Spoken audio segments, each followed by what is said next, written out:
Mercedes-AMG Interview Lounge. And good morning, Alicia Keys. Morning. Oh, good morning. Hi. We just woke up. Did I wake you up? Am I the first person you're hearing this morning? I'm honored. Well, my voice is pretty raspy regardless of the time of day. But, besides my closest of the close, you are the first person I'm talking to. Look at that. Yeah. Well, we have so much to talk about. Yesterday, your book, More Myself, A Journey, it came out. Yeah. And so what has the reaction been to your book so far, Alicia? Oh, it's so incredible. It's so crazy. It's been amazing to be able to share this story, which is really all of our story, because it's about, the focus is how do you actually become who you are and not who everybody else wants you to be. And I think that's something that we are all trying to figure out. There's so many stories in there, and it's amazing. Thank you for asking. And you know what? And only people who have written a book know this. You learn so much about yourself when you write this. Talk about that experience for you, Alicia. No, it's literally like maybe the most least expensive form of therapy that anybody could have. Right. Because, I was thinking about this, and I was thinking, how many times do you actually reflect on these past events in your life? You don't usually sit down and be like, let me think about this time that was really hard for me, and like sit in it for a minute, because you're trying to get away from it mostly, and you got over it already, and who wants to go back anyway? So when you sit there and you think about these things, it really does bring you into a place and make you remember and realize things that maybe you wouldn't have otherwise. So I agree. Even if you don't publish it, it's cool. But writing about your life or writing about your memories and experiences, it really does do something to you. That's good. Well, that's what we've been telling everyone. My book came out last year, and that's all I say to everyone is you've got to write your story, because otherwise you don't really know your true self. What is your favorite story from your book? I know there are many stories in here. Is there one that you love to tell that it's just now being revealed in this book? One of my favorite ones is the story that I wrote of how Empire State of Mind almost didn't happen. Oh, well, this song almost didn't happen. Can you tell me about that? Apparently, Jay, he was trying to reach me. He had this idea, New York. He wanted to, have this ode to the city. And he was like, who else could do it but Alicia? And he was trying to find me and trying to reach me, through like the normal channel. He was going through the respectful channels of like checking on the agents and checking over here. He was not able to find me. And so finally he ended up calling direct, and he's like, man, I have this song that I think is going to change everything. I was like, wait, huh? I hadn't even heard about it. And so that was a really crazy, amazing story. And it goes obviously even deeper than that. So check into that and see how Empire State of Mind almost didn't happen. I think if it wasn't you, it was Lizzo. Was Lizzo doing Empire State of Mind? I'm glad you picked up the phone that day. We love our Lizzo, though. Yes, Gandhi. Me too. Do you have any idea if it wasn't going to be you, had he not gotten a hold of you, who was it going to be? First of all, I'm very glad he got a hold of me, because this is obviously one of the most important songs for all of us. It says so much for all of us. But I don't know. I mean, I know that there's, a lot of super incredible New Yorker artists that surely would have loved it. But I'm not sure. I think it was just meant to be. Can you imagine Jay-Z, Cardi B doing Empire State of Mind? I don't know. Well, as you know, here in New York City, we light up the Empire State Building with the light show every night at 9 o'clock. We put on one of our city's heroes on the phone and thank them if they're healthcare workers, or if they're NYPD, or they work in restaurants that are still open, and the whole list. And we dedicate the light show every night to your song at 9 o'clock. So I don't know if you're in New York, but when you're back in New York City, make sure you look at the city, and you'll see the light show to your song. What's up, Danielle? You have a question for Alicia Keys? Yeah, I want to know. So I know that like Elvis, you went ahead and you read your book, right? For the Audible version, right? Yes, I did.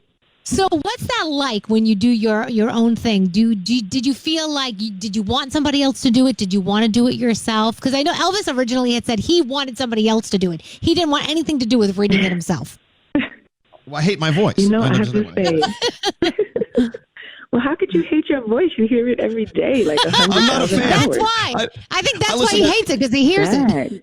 I listen to Power 105, everyone. I don't listen to this. But anyway, how was it for you sitting down and reading your story? I found that I really liked it because I like reading, and I really like reading out loud. There's something about kind of the energy and the emphasis that you can give that feels really riveting and exciting, and I think it's a beautiful tradition. So I really loved it, but I found that there were times that, like when I was talking about when I lost my grandmother, it was a quite important moment and very personal moment for me. But while I was doing the audio version of it, all of a sudden I couldn't talk. Like I had this cough, and it was almost like the emotions got stuck in my throat and just would not let me say it. And it was crazy because here I was thinking that I was kind of over that, and it's been some time. But man, emotions are something powerful, and sometimes they just take you over. So I found that was an interesting part. Things that I thought I was already good about came back and told me like maybe I wasn't. Oh wow! I can't wait to get over to Audible and download Alicia Keys' More Myself. It's a journey. It's a journey, but I called it's a journey. And I just want to hear your voice. I think that this is going to be an amazing thing for a lot of people who are at home, staying safe. This is the perfect time to read a book. This is a perfect time to listen to Alicia Keys' book, because this is quite a time. Now, do you have a studio in your house, by the way? Can you work at home? Under normal circumstances, I actually like to separate the two, just so that when I'm home, I can be home, and when I'm working, I can be working, and this little separation feels good for me. But obviously now it's all together. Your version of Underdog was so fantastic. I was going to play the studio version, but I think instead we're about to play Underdog from the living room concert. How was that for you, being a part of such an incredible, bring it out of your living room kind of performance for the whole world to see? Wow, it was like nothing I've ever experienced before, because it felt like this crazy mixture of emotions. And then you're usually, as a performer, you're right there with an audience. In this case, it was just me, myself. And so I made this special arrangement. So it was just much more internal and so much more personal and so much more quiet, and just to be able to dedicate that to everybody. To your point, same as the Empire State Building in my city, New York City, lighting up every day, and you guys honoring a beautiful hero. I even changed some of the words in the second verse specifically to speak to that. So it just felt so personal and like emotional, and I was so proud to be a part of that, light and love. Wow. And we're about to play that exact version right now. And when you pick up Alicia Keys' new book, More Myself, or you listen to it on Audible, wait till you get to the story about how her life changed when her neighbors moved and she took their piano. I love that story, by the way. Wow.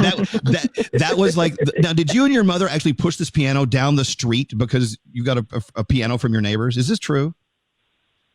It was like basically like that. It was damn near on a dolly. And I think there was like one other guy with us, and we were just like trying to get it through doorways. I mean, we were just trying to make it happen, because there was no way on earth I was ever supposed to have a piano. My mother couldn't afford one. We couldn't even fit one in the apartment.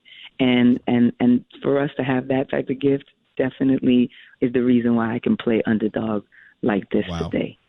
So all of us out in the world, still looking to figure out what our purpose is all about. You gotta find your piano, just like Alicia Keys did. All right, look, I hope you have a beautiful day. Thanks for the gift of your music and this book, More Myself, A Journey. It's out right now, and I'm going to play this version of Underdog that you did just for us at our iHeart Living Room concert for America Benefit. By the way, this is going to run again on Fox on April 6th at 9 p.m.